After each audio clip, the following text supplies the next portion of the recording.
Good morning, Honorable Minister. My name is 𝗦𝗽𝗲𝗍𝗂𝗧 from Zambia. I represent a media house called Financial Insight, which focuses on private sector reporting. Honorable Minister, we were quite pleased with your speech this morning.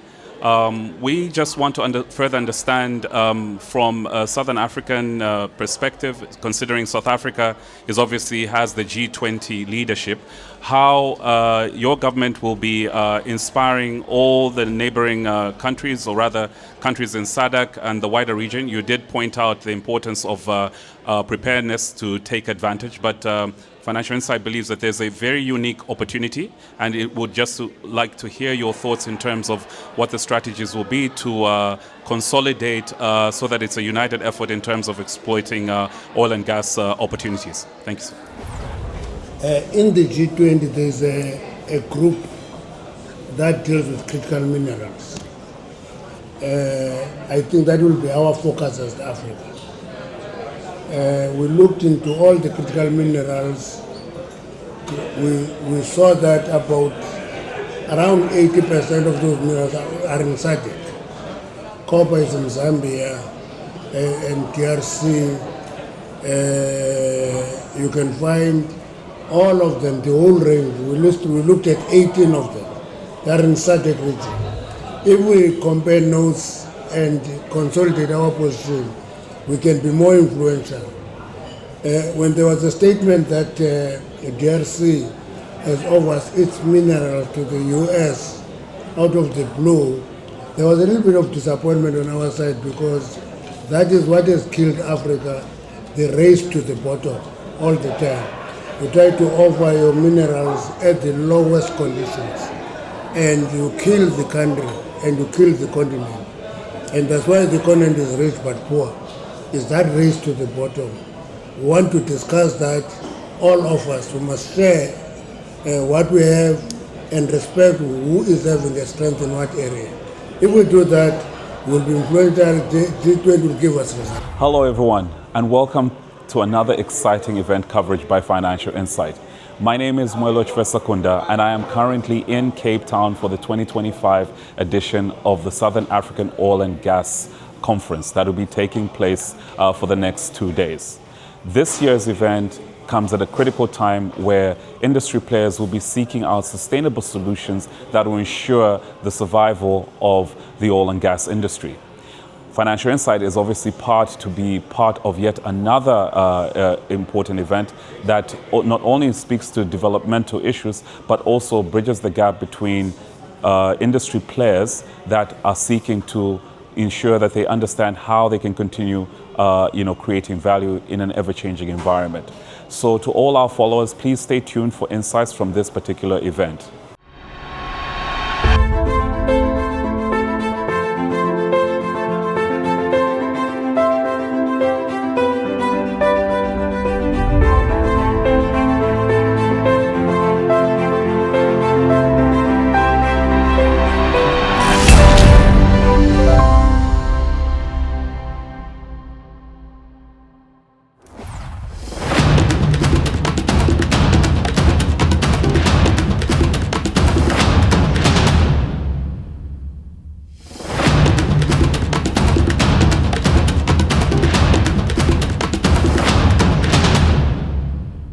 I'm 𝗦𝗽𝗲𝗍𝗂𝗧, Executive Chairman of the African Energy Chamber.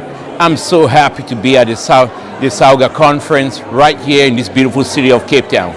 I believe this opening session has been amazing when it comes to the caliber of speakers, but also the topics. We heard from where you see gas development going across not just South Africa, but the entire Southern African region, looking at Mozambique, looking at Namibia, and also looking at other emerging markets like Angola, that's already big in oil production.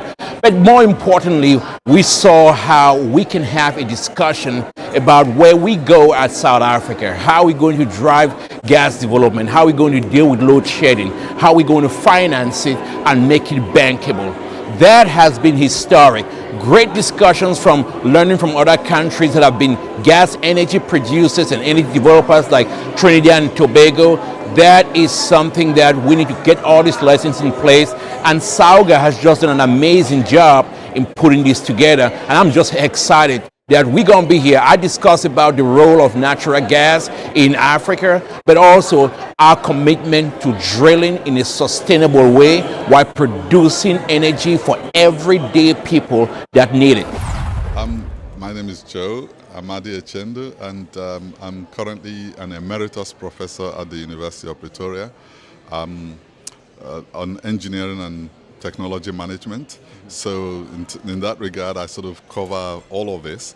And of course, I have had previous experience working in the oil industry, and have been consulting for a long time. So events like this are very close to your heart? Very much so. Particularly because it's about us in Africa having control over our natural resources. So that is always close to my heart, and I'm sure for many Africans that is very, very important to us. So yes, this event is in that sense very, very close to my heart, yes.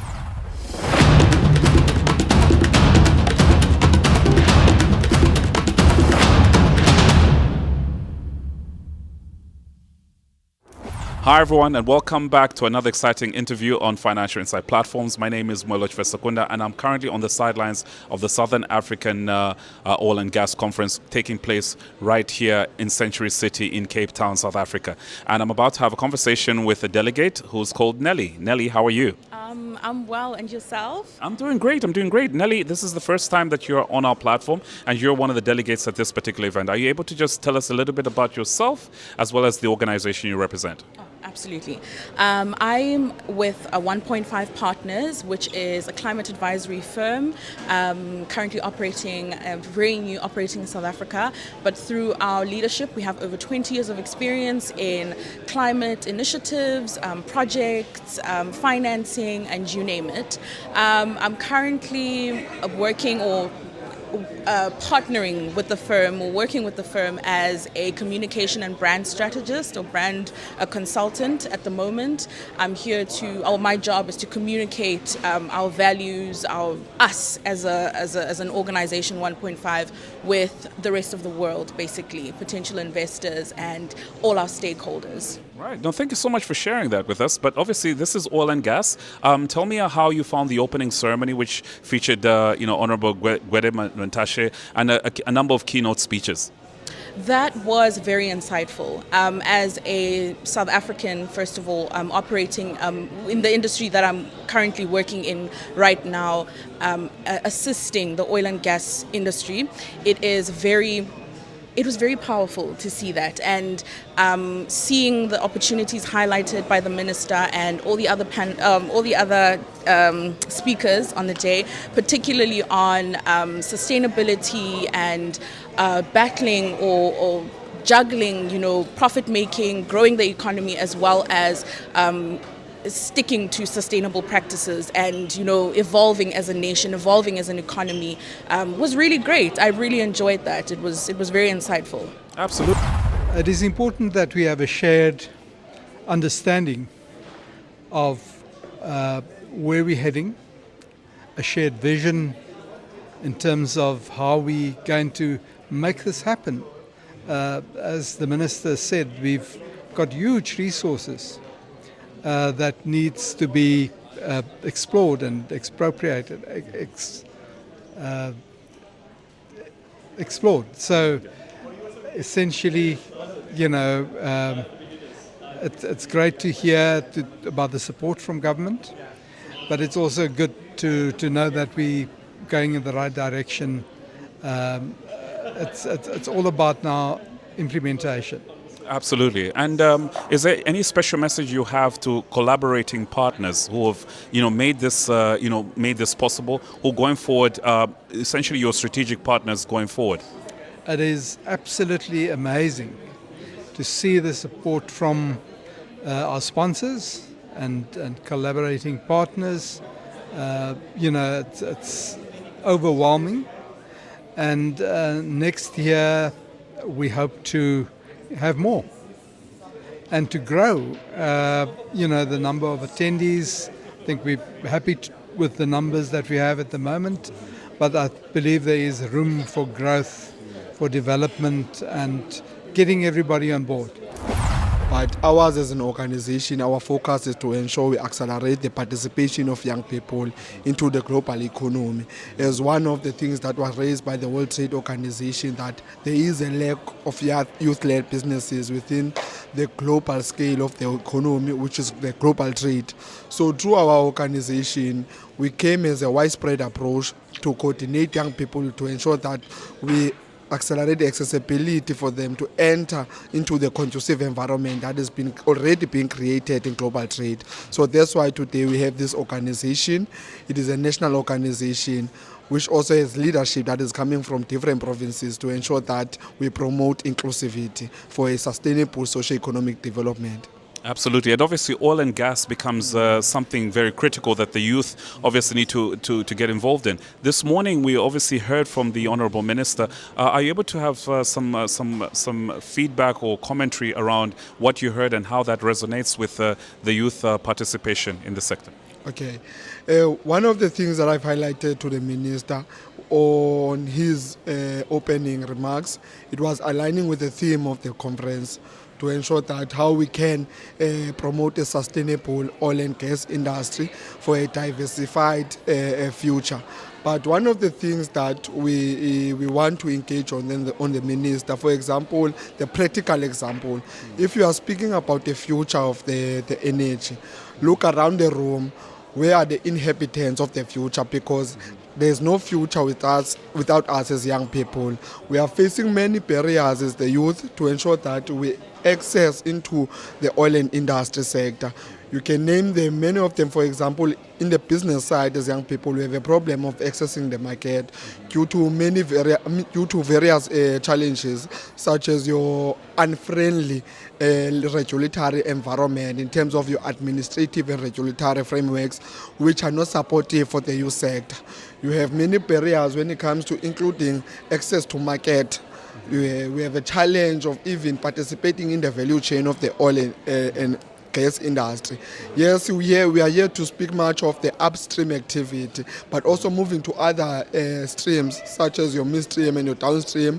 Such of one of the sectors we want to champion as young people, for example, is the transportation part, where we think as the youth can occupy that sector and can be strategic for us. But we have a challenge of big role players who are pulling the industry already, who are not willing to open up the sector for young people to enter.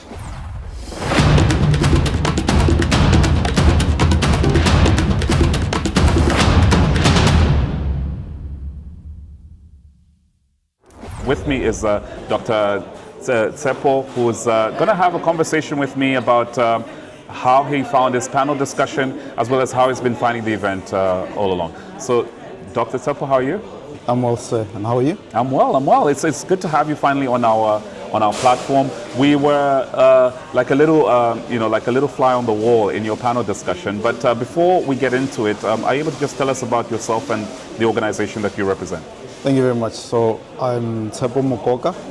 I'm the acting group CEO for the Central Energy Fund. Central Energy Fund is a Schedule 2 entity reporting to the DMPR. We look after companies and subsidiaries such as Petro SA, Strategic Fuel Fund, iGas, the SNPC, the state mining company AE, and really we're in the energy value chain from upstream the blocks all the way to downstream in the petrochem side and the gas side. Right. Now, it's obviously very interesting that we obviously have this conversation on the second day of deliberations at this year's event. Are you able to just share with us some of the key highlights from the panel discussion that you were on yesterday? I think that what came out quite clearly is that the transition is a journey, so it reinforces the view that it's not an event. And the funding needs to be layered in such a way that is linked to the rate and pace at which the transition can be facilitated. And we need to continue to lean on the technologies that are actually assisting us to provide for the base needs in terms of electricity and oil and gas and transition in an orderly manner and test, as the Minister has indicated, the resilience of these new technologies so that the transition is not a messy one from the standpoint of the certainty of being able to ensure security of supply. Nazim, you were on a panel discussion just literally moments ago. Are you able to tell us about what that panel discussion was all about and what your key points were? I think the panel discussion was extremely appropriate this morning. It's around the energy transition as we transition from fossil fuel to low carbon energy, vis-a-vis the impact on sustainability as well as obviously environmental considerations. So a very topical and exciting topic. And absolutely been privileged to be part of that discussion this morning. Absolutely. Now, obviously when we talk about the issue of sustainability, one of the key things we've been hearing, this year is obviously the geopolitical, sort of like a change shift that's obviously seeing now, regions such as ours now being encouraged to pursue, certain types of fuels. Do you think that kind of like encourages the case for more adoption of oil and gas? I think obviously at a macro level, no question about it. South Africa is a signatory to the Paris Accord to reduce emissions. I don't think there's any debate around that. The commitment is there. However, it is very critical to understand that the world is a fairly bipolar world, if I can call it. You have developed economies, and it's typically described today in energy terms as the Atlantic Basin. That is Europe and Northern America, who are to a large extent developed economies. Right. The acceleration to transition to cleaner energy is at a significant pace. Right. Today you see huge investment in alternate energy. In fact, 2024, $1.9 trillion was invested in solar energy, wind and alternate initiatives. That is including China. Yet there's the other part of the world. That is the developing countries. Right. South America, Africa, Indian subcontinent, and then the rest of the Far East. Right. And that reliance on affordability energy is very critical. So what we call the trilemma that we have is about ensuring energy security, affordability, as well as sustainability. Right. And that the transition then becomes very challenging because we have to balance that out. It is not in the interest of the developing world to have energy at unaffordable prices because that development level we have not reached that. Right. And therefore it is a delayed transition, if I can term it that way, and we need to balance that process very carefully. I think a very important piece is what we've just seen with the Ukraine and the Middle Eastern dispute, how vulnerable energy prices can be to disruptive issues like that, where we see a spike in energy prices and a very volatile market. So we as developing nations need to manage that process in a very orderly way. Right. No, thank you so much, Nazim, for sharing your thoughts. And obviously, this being the final day, what would you say have been some of your key takeaways, going forward? I think the key takeaways for me yesterday was brilliant because it's an external perspective that we sought. We also learned a lot from developing nations like Trinidad and Tobago, Guyana, I quite like that particular This was story, brilliant because it tells us we are not the first. We don't have to reinvent this wheel. Absolutely. There are very good lessons for us to learn and take that away to make sure that we can, skip some of those failures that others have experienced.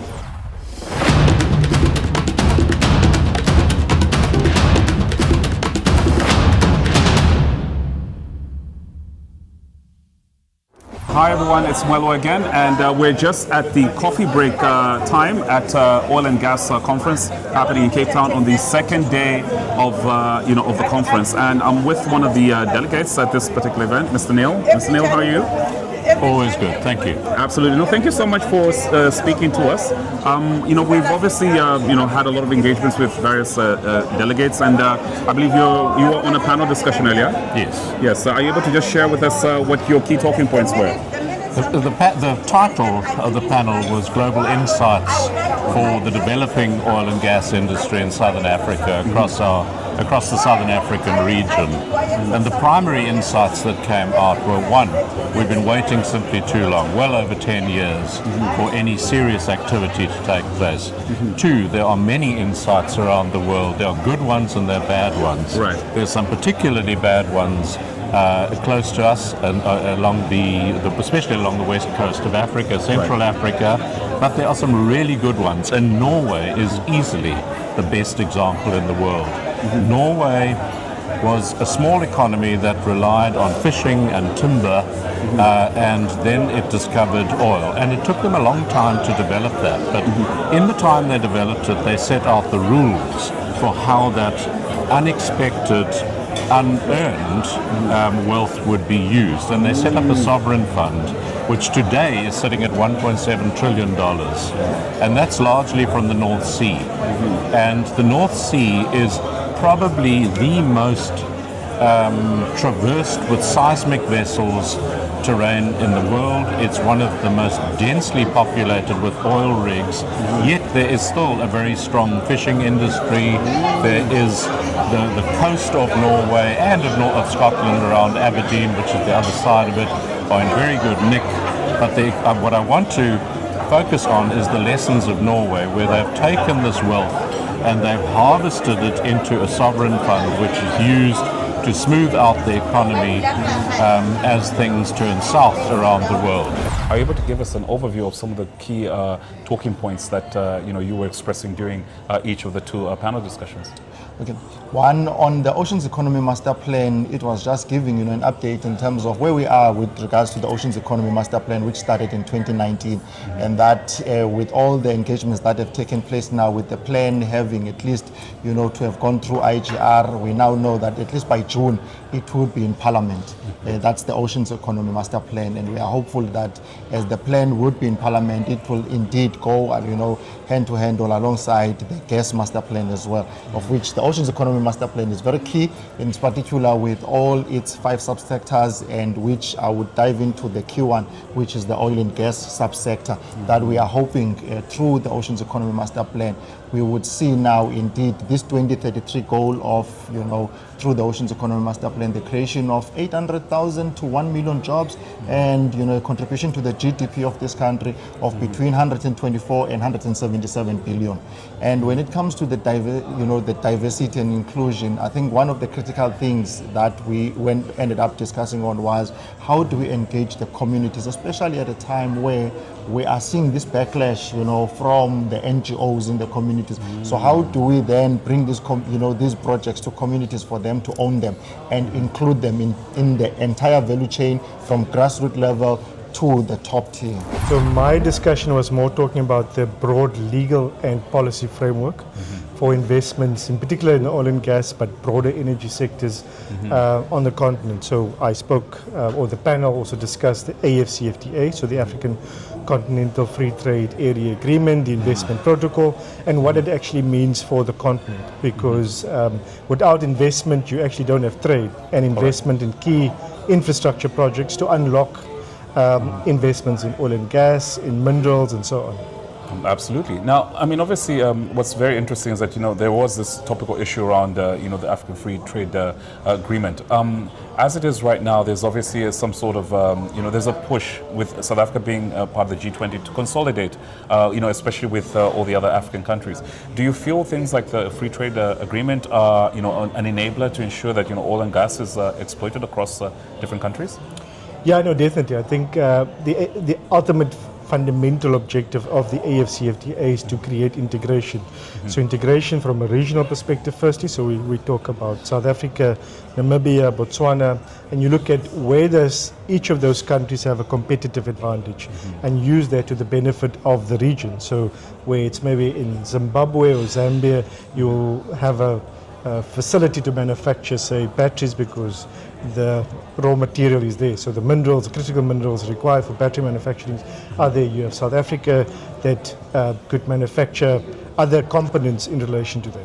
From an oil and gas perspective, it is also unlocking the value chains in terms of either gas infrastructure, the pipelines that we require to convey products. So definitely where we talk about common use infrastructure also. So if you look at Namibia and South Africa, and I'm now talking more broadly when we talk about gas, so hydrogen also, where Namibia and South Africa have signed a memorandum of understanding on common use infrastructure and how that can be utilized, and ultimately how the private sector should invest in that to make sure we don't duplicate infrastructure, because you don't want stranded assets also. Absolutely, absolutely. And then on a final note, obviously you'll be heading back to 𝗦𝗃𝗃 now. Yes. Are there any interesting conversations you've had, or any trends that you are now beginning to see in 2025, especially around oil and gas?